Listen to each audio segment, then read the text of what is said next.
यह नाम आज इंडिया का बच्चा बच्चा जानता है। ये है बाहुबली, एक ऐसा योद्धा जिसने इंडियन सिनेमा के इतिहास को हमेशा के लिए बदल कर रखा। लेकिन क्या आप इस लड़के को जानते हैं? एक बीटेक स्टूडेंट जिसका सपना एक्टर नहीं बल्कि एक होटेलियर बनने का था, जिसकी पहली ही फिल्म बॉक्स ऑफिस पर कुछ खास नहीं कर पाई थी। तो चलिए पर्दे के पीछे चलते हैं और जानते हैं रेबल स्टार प्रभास की वो अनकही कहानी, जो बताती है कि कैसे एक फिल्म प्रोड्यूसर का बेटा होने के बावजूद एक शर्मिला सा लड़का सिर्फ अपनी मेहनत और डेडिकेशन के दम पर इंडिया का सबसे बड़ा पन इंडिया आइकॉन बन गया। ये कहानी सिर्फ सक्सेस की नहीं, ये उस स्ट्रगल और सेक्रीफाइस की है जो इस सक्सेस के पीछे छिपी है। हर कहानी की एक शुरुआत होती है और प्रभास की कहानी शुरू हुई 30 रात अक्टूबर 30 साल 19 को मद्रास यानी आज के चेन्नई में फिल्मी परिवार में पैदा हुए। उनके पिता सूर्यनारायण राजू तेलुगु सिनेमा के जाने माने प्रोड्यूसर थे और उनके चाचा कृष्णम राजू ऐसी शख्सियत थे जिन्हें पूरी तेलुगु इंडस्ट्री रेबल स्टार के नाम से जानती थी। एक फिल्म फैमिली में पैदा होने के बाद सबको यही लगता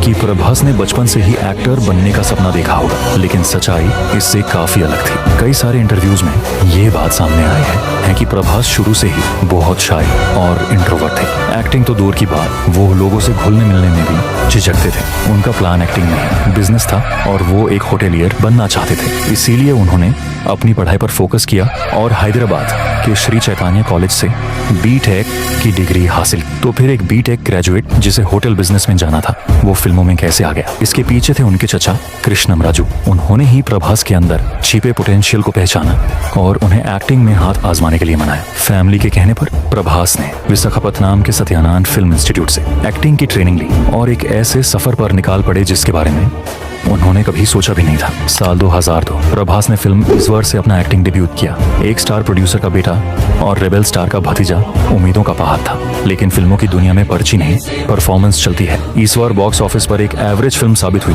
वो जादू नहीं चला पाए जिसकी उम्मीद की जा रही थी। अगले साल आई राघवेंद्रा और उसका नसीब भी कुछ खास अलग नहीं था। यहाँ प्रभास को एक रियलिटी चेक मिला। फैमिली बैकग्राउंड इंडस्ट्री का दरवाजा तो खोल सकता है पर सक्सेस की कुर्सी नहीं दिला सकता। उन्हें खुद को साबित करना था, लेकिन असली योद्धा वही है जो गिर कर उठना जानता हो।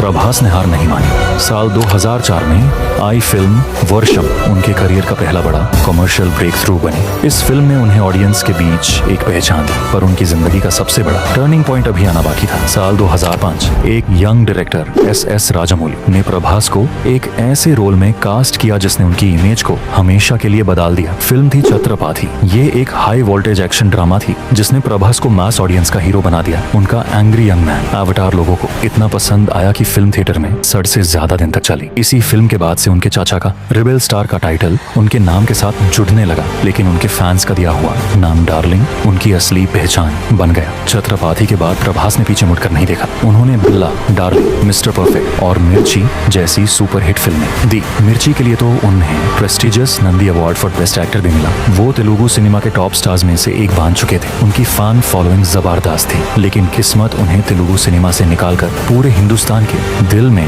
बसाने की तैयारी कर रही थी। एक दिन एस राजामौली ने प्रभास को फोन किया और कहा कि उनके पास एक कहानी है जिसे बनाने में वक्त लगेगा। कितना वक्त? राजामौली ने कहा 1 साल। प्रभास ने तुरंत हाँ कर दी। ये 1 साल कब 5 साल में बदल गया ये शायद कोई नहीं जानता था। यहाँ से शुरू होती है इंडियन सिनेमा के सबसे बड़े सेक्रीफाइस की दास्तान। बाहुबली के लिए प्रभास ने अपनी जिंदगी के 5 साल डेडिकेट कर दिए। इन 5 सालों में उन्होंने कोई और फिल्म साइन नहीं की। ये वो वक्त था जब वो अपने करियर के पीक पर थे। मीडिया रिपोर्ट्स के मुताबिक प्रभास ने उस दौरान लगभग 8 करोड़ रुपए के ब्रांड डील्स को मना कर दिया ताकि उनका फोकस फिल्म से ना हिट। डायरेक्टर राजामौली ने एक इंटरव्यू में बताया था कि एक वक्त ऐसा भी आया जब बाहुबली की शूटिंग के दौरान प्रभास के पास बिल्कुल पैसे नहीं थे, लेकिन फिर भी उन्होंने कोई और प्रोजेक्ट करने से साफ मना कर दिया। उनका कहना था राजामौली के लिए मैं 7 साल भी देने को तैयार था। ये सैक्रिफाइस सिर्फ वक्त और पैसे का नहीं था। फिल्म में 2 किरदार थे, शिवुदू और अमरिंद्र बाहुबली। एक रोल के लिए उन्हें 88 किलो तक लीन होना पड़ा, तो दूसरे के लिए एक सादा किलो का अजीम शान शेरियर बनाना पड़ा। रिपोर्ट्स ये भी कहती हैं कि इसके लिए उन्होंने अपने घर में ही 2 करोड़ 5 लाख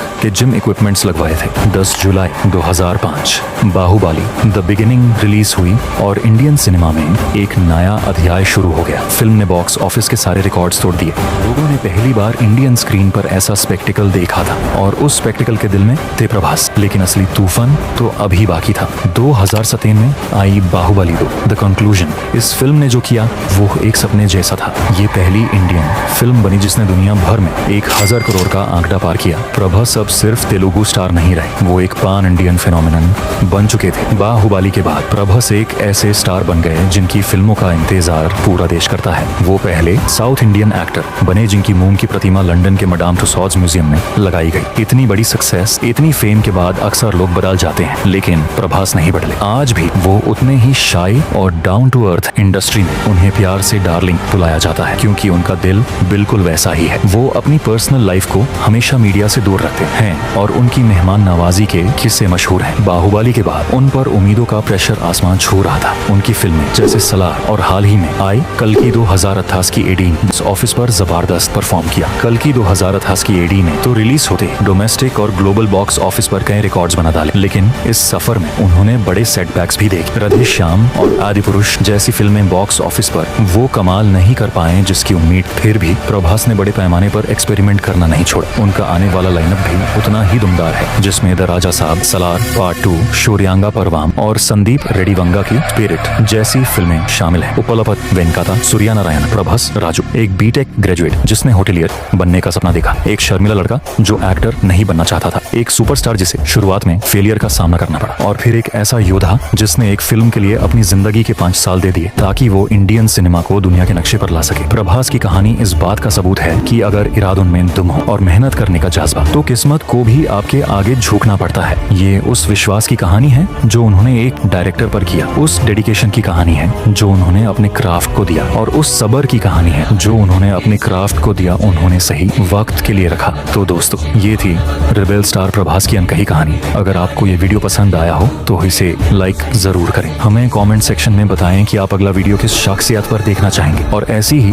और इंस्पायरिंग कहानियों के लिए हमारे चैनल को सब्सक्राइब करना ना भूलें। मिलते हैं अगले वीडियो में।